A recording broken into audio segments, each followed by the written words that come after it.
Mis amados hermanos, quiero compartir con ustedes un pasaje de las Escrituras y eso lo encontramos en el Salmo 32, desde el versículo 1 hasta el versículo 11, donde nos dice: Bienaventurado aquel cuya transgresión ha sido perdonada y cubierto su pecado.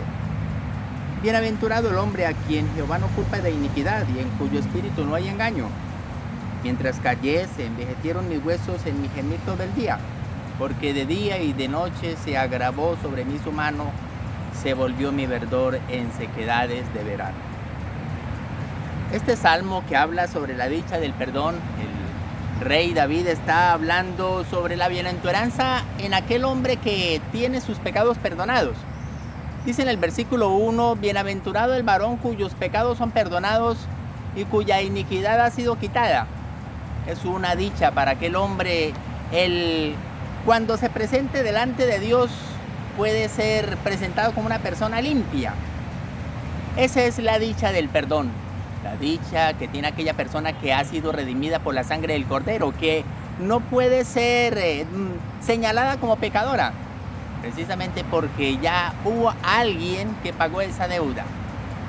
En los años antes del Señor Jesús venir a la tierra, la historia del pueblo de Israel, que era el único pueblo en ese momento conocedor de las cosas secretas de Dios, que el mundo no podía conocer, ellos celebraban algunas fiestas. Entre ellos había el año del perdón. El año del perdón consistía en que si alguien le debía algo a su vecino, tenía una deuda con alguien, ese año sus deudas eran perdonadas. Los esclavos podían volver otra vez a la libertad, porque habían tres clases de esclavos.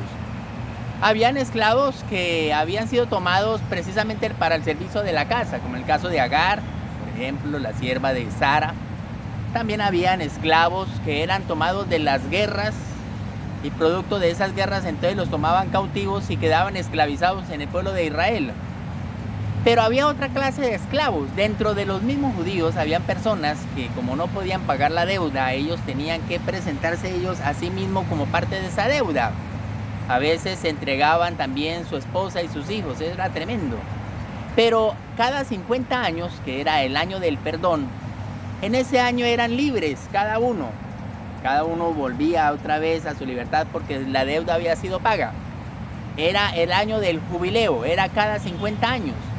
Porque cada 7 años había un año de reposo, de manera que 7 por 7 son 49. En el año 49 estaba el año de reposo, pero el año 50 era otro año que se añadía reposo, pero era el año del perdón. Eran 2 años seguidos reposados. Ya a partir del primer año, que era el año 51, pero empezaba nuevamente el 1, se iniciaba nuevamente el ciclo cada 7 años hasta volver otra vez a los 50. Ese era el año del perdón y era un año de dicha, un año donde había regocijo entre las familias porque se volvían a reencontrar.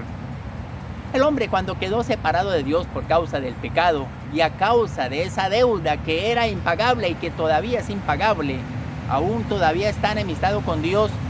Y aún todavía esa deuda no ha sido paga hasta el día en que ese hombre o esa mujer acepte a Cristo como único y suficiente Salvador. La ira de Dios está sobre el mundo y en esa condición nos encontrábamos antes de venir a los pies del Señor. Aquella persona que aún todavía no ha sido redimida por la sangre del Cordero, aún está enemistada con Dios, aún todavía su deuda no ha sido paga. Precisamente en Efesios capítulo 2, el apóstol Pablo, hablándole a la iglesia de los Efesios, a partir del versículo 1, nos dice que estábamos muertos en delitos y pecados, dice, los cuales anduvimos en otro tiempo, conforme a la corriente de este mundo, conforme al príncipe de la potestad del aire, el espíritu que ahora opera en los hijos de desobediencia, el espíritu de Satanás, ¿verdad? Dice, pero Dios, el Altísimo, el creador de todas las cosas, que es rico en misericordia por su gran amor con que nos amó, aún estando en esa condición de muerto, nos dio vida juntamente con Cristo. Un muerto ni siquiera sabe que está muerto, a no ser que después que resucite alguien le cuente que estuvo muerto. Estando en esa condición de muerto, Él nos dio vida juntamente con Cristo. Y dice, por gracia sois salvos, por medio de la fe, y esto no es de vosotros, es regalo de Dios, no por obras, para que nadie se gloríe. Y qué gran privilegio nosotros tenemos al ver que podemos presentarnos delante de Dios con regocijo, sabiendo de que vamos a ser bien recibidos, porque Dios nos ve a través de su Hijo Jesucristo. Qué gran privilegio. Y el rey David está diciendo, bueno, bienaventurado aquel cuya transgresión ha sido perdonada y cubierto su pecado, porque en el Antiguo Testamento aún todavía el Redentor no había venido al mundo. Esto sucedió en el siglo I. Y en el año 33, el Redentor dio su vida y al tercer día volvió y recuperó su cuerpo, cumpliéndose lo que el mismo Cristo había dicho, nadie me quita la vida, sino que yo mismo la pongo. Tengo poder para tomarla, ponerla, y tengo poder para volverla a tomar. Este mandamiento recibí de mi Padre. Ya había un plan de redención para restaurar esa comunión que había sido perdida en el hombre con Dios. Y antes de que el hombre fuera creado, y antes de la caída, y antes de todas las cosas, antes que existiera Satanás, y antes que existieran los ángeles, y antes que existiera la primera creación, ya Dios tenía un plan de salvación para el hombre. Qué gran privilegio nosotros tenemos como imagen de Dios, que Dios quería restaurar nuevamente la imagen que había sido perdida. Bueno, el hombre perdió la imagen de Dios y Cristo vino a redimir al hombre, vino a restaurar esa imagen perdida en el hombre. Y dice, bienaventurado el hombre a quien Jehová no culpa de iniquidad y en cuyo espíritu no hay engaño. Eso era lo que anhelaba el rey David. El rey David anhelaba, uy, ¿cuándo será que va a llegar ese día donde podemos presentarnos delante de Dios? Porque el mismo David había cometido unos errores tremendos. Eran unos errores terribles, de homicidio y de muchas cosas. Pero resulta que él anhelaba y decía, ¿cuándo será que va a llegar ese día donde alguien pueda presentarse delante de él? Dice, mientras callé, se envejecieron mis huesos en mi gemir todo el día, porque de día y de noche se agravó sobre mí su mano, se volvió mi verdor en sequedad de verano. Mientras el rey David estuvo callado, guardando en secreto la falta que había en su corazón, a pesar que él ya había reconocido que aún todavía no podía acercarse a Dios por sus faltas, en ese momento su cuerpo empezó a deteriorarse, empezó a envejecerse. Y entre más secretos tengamos, más cosas secretas hagamos pensando de que nadie nos está viendo, nos estamos envejeciendo prematuramente. Y el rey David estaba pasando por esa situación hasta que confesó su pecado. Dice, mi pecado te declaré y no encubrí mi iniquidad. Dije, confesaré mis transgresiones a Jehová y tú perdonaste la maldad de mi pecado. Nuestra maldad llega a ser perdonado cuando reconocemos que somos pecadores, que necesitamos un redentor, que no merecemos la salvación. Y en realidad el hombre no merece ser salvo. Ninguno en la tierra merece ser salvo. Solamente aquella persona que reconoce que es pecadora, reconoce sus faltas delante de Él y se acerca a Él, humillado delante de Él, y dice, Señor, ayúdame en mi debilidad. Yo no quiero ser más un pecador. Ayúdame, Señor, levántame, restáurame. En ese momento el Espíritu de Dios viene sobre él y tiene las arras de la herencia, que son la señal de que es propiedad privada de Cristo. En ese momento ya deja de servir al mundo, ya no es esclavo más del pecado, pero ahora es siervo de la justicia. Por eso oirá a ti todo santo en el tiempo en que pueda ser hallado. Ciertamente en la inundación de muchas aguas no llegarán estas a él. Tú eres mi refugio, me guardarás en angustia, con cánticos de liberación me rodearás.